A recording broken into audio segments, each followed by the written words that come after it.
आणि आपल्याला माहिती आहे जादूटोणा करून जर समस्या संपल्या असत्या तर या हिंदू खरातला आपण ट्रम्पचाच अडवायझर नेमला असता आणि अजून प्रॉपर्टीजचे डिटेल निघतायत आणि मग युद्ध जे आहे ते आपण ड्रोनऐवजी लिंबू मिरचीने लढलो असतो आणि मग पाकिस्तानच्या दहशतवाद्यांना इथे बसूनच आपण टाचण्यानी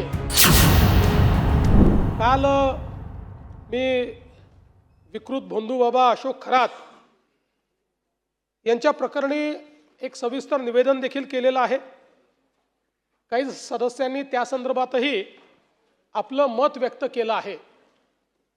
मी त्यांनाही विनंती करेन आणि इतरांनाही विनंती करेन की ज्यांच्याकडे या संदर्भातली काही पण माहिती ही आली असेल तर ती माहिती त्यांनी शासनापर्यंत पोचवावी, कारण या प्रकरणाची संपूर्ण पाळंमुळं करून या व्यक्तीला अशा पद्धतीनं आपल्याला दंडित करायचं आहे की अशा पद्धतीनं वागणारे जे लोक आहेत त्यांना कुठेतरी जरब बसली पाहिजे। आणि म्हणून आज खरं तर या प्रकरणाने आपण नेमके कुठे जातो याचा देखील विचार करण्याची वेळ आली आहे। आपण नेहमी असं म्हणतो आत्मविश्वास असावा पण अति आत्मविश्वास असू नये। तसंच आपण सगळे श्रद्धा मानणारे लोक आहोत, आपण अश्रद्ध लोक नाही आहोत। पण श्रद्धा आणि अंधश्रद्धा यांच्यामध्ये खूप छोटी लाईन आहे आणि ती लाईन ज्यावेळेस व्हायलेट होते त्यावेळी काय परिस्थिती होते ते या प्रकरणाने आपण बघितलेलं आहे।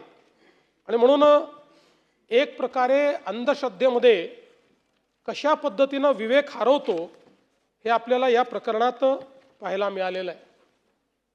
आपला महाराष्ट्र संत ज्ञानेश्वर माऊली, जगद्गुरू तुकाराम महाराज, संत एकनाथ महाराज, राष्ट्रसंत तुकडोजी महाराज, संत सावतामाळी, संत नरहरी सोनार, संत गोरा कुंभार, संत चोखामेळा, संत गुलाबराव महाराज, संत गाडगेबाबा, संत सेवालाल महाराज अशी एक थोर परंपरा असलेला आपला महाराष्ट्र आहे। यांच्यापैकी कोणीही देवाचं अस्तित्व नाकारलेलं नाही, पण या सगळ्यांनी अंधश्रद्धेवर प्रहार केलेले आहेत। आपण जर बघितलं तर ज्ञानेश्वर माऊलींनी धर्म आणि श्रद्धेचा अर्थ पसायदानातून आपल्याला सांगितला। दुरितांचे तिमिर जाओ, विश्वस्व धर्म सूर्य पाहो, हे सांगत असताना दृष्ट प्रवृत्तीवर त्यांनी प्रहार केलाय। अंधश्रद्धा, अज्ञान, अंधार हा सगळा नाहीसा झाला पाहिजे आणि जग ज्ञानरूपी प्रकाशमय झालं पाहिजे, अशा प्रकारची भावना आणि कामना त्यांनी जगाकरता केली आहे। जगद्गुरू संत तुकाराम महाराज म्हणतात, जे का रंजले गांजले त्यांसी म्हणे जो आपुले, देव तेथेची जाणावा। या ठिकाणी तोची साधू ओळखावा आणि देव तेथेची जाणावा, अशा पद्धतीनं जगद्गुरू संत तुकाराम महाराजांनी सांगितलंय। आणि म्हणून खऱ्या अर्थानं देवत्व कुठे बघितलं पाहिजे हे देखील त्याचाही विचार करण्याची एक वेळ आपल्याला आली आहे। संत एकनाथ महाराजांनी एका जनार्दनी काया वाचा राम जपा, सोपे हे साधन तेणे नोहे पुण्य पाला।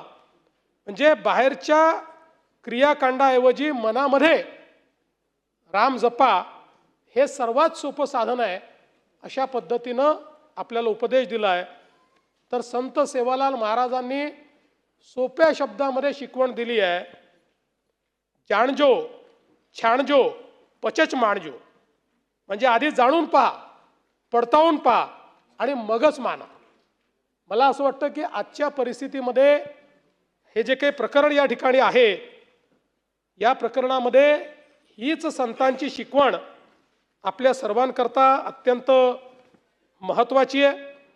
आणि म्हणून या प्रकरणातनं निश्चितपणे सरकार म्हणून, समाज म्हणून आपल्याला प्रत्येकाला शिकायला मिळेल। उद्या रामनवमी आहे, त्यामुळे प्रभू श्रीरामांच्या चरणी हीच प्रार्थना आहे की आपला महाराष्ट्र धर्म हा वाढला पाहिजे, पण भोंदूगिरीला कुठेही स्थान मिळता कामा नये या दृष्टीने आपल्याला काम केलं पाहिजे. आणि म्हणून आपल्याकडे काही चांगले मुद्दे देखील मांडण्यात आले. जादूटोणा विरोधी जो आपला कायदा आहे त्याचे नियम झाले नाहीत हा विषय या ठिकाणी आला. आणि हे खरंच आहे, मी त्याची माहिती घेतली असता त्याचे नियम हे अंतिम टप्प्यामध्ये आहेत. लॉ अँड ज्युडिशरीने त्याला मान्यता दिली आहे, पण ते नियम नसले तरी सेक्शन 3 ॲक्टिवेट असल्यामुळे नियमांचा त्याच्यात अडसर येत नाही. पण या कायद्याची अंमलबजावणी आपण ताकदीने केलेली आहे. याही प्रकरणामध्ये आपण या कायद्याची अंमलबजावणी केली आहे. आणि आपल्याला माहिती आहे, जादूटोणा करून जर समस्या संपल्या असत्या तर या भोंदू खरातला आपण ट्रम्पचाच ॲडवायझर नेमला असता. म्हणजे सुरक्षा सल्लागार म्हणून हे सगळेच विषय त्या ठिकाणी संपले असते. आणि मग युद्ध जे आहे ते आपण ड्रोनऐवजी लिंबू मिरचीने लढलो असतो. आणि मग पाकिस्तानच्या दहशतवाद्यांना इथे बसूनच आपण टाचण्यांनी संपवून टाकलं असतं. आणि मग सीमेवर सैनिक पाठवण्याची आवश्यकता नसती पडली. 5-10 भोंदूबाबा पाठवले असते आणि आपली सीमा ही एकदम त्या ठिकाणी नीट झाली असते. आणि सगळ्यात महत्त्वाचं, आपल्याला अशी जी प्रचारसभाच घ्याव्या लागल्या नसत्या. एका ठिकाणी बसून सगळ्या निवडणुका या जिंकता आल्या असत्या. पण मला असं वाटतं की आपण हे लक्षात घेतलं पाहिजे की आपण ज्याला स्पिरिच्युअलिटी म्हणतो, अध्यात्म म्हणतो, सकारात्मकता, प्रामाणिकता आणि कोणाचे अहित ज्यात होत नाही ती खरी श्रद्धा आहे. ज्यात दुसऱ्याचं अहित होतं ही कधी श्रद्धा असू शकत नाही, ती अंधश्रद्धा आहे. आणि याच्या विरुद्ध निश्चितपणे मोठ्या कडक पद्धतीनं राज्य सरकार कारवाई करेल.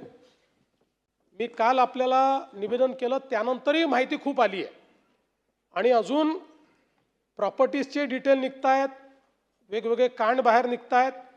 त्यामुळे मला असं वाटतं की म्हणजे हा शब्द योग्य नाही, पण या ज्या सुरस आणि चमत्कारिक कथा आहेत या अजून काही दिवस जोपर्यंत पूर्ण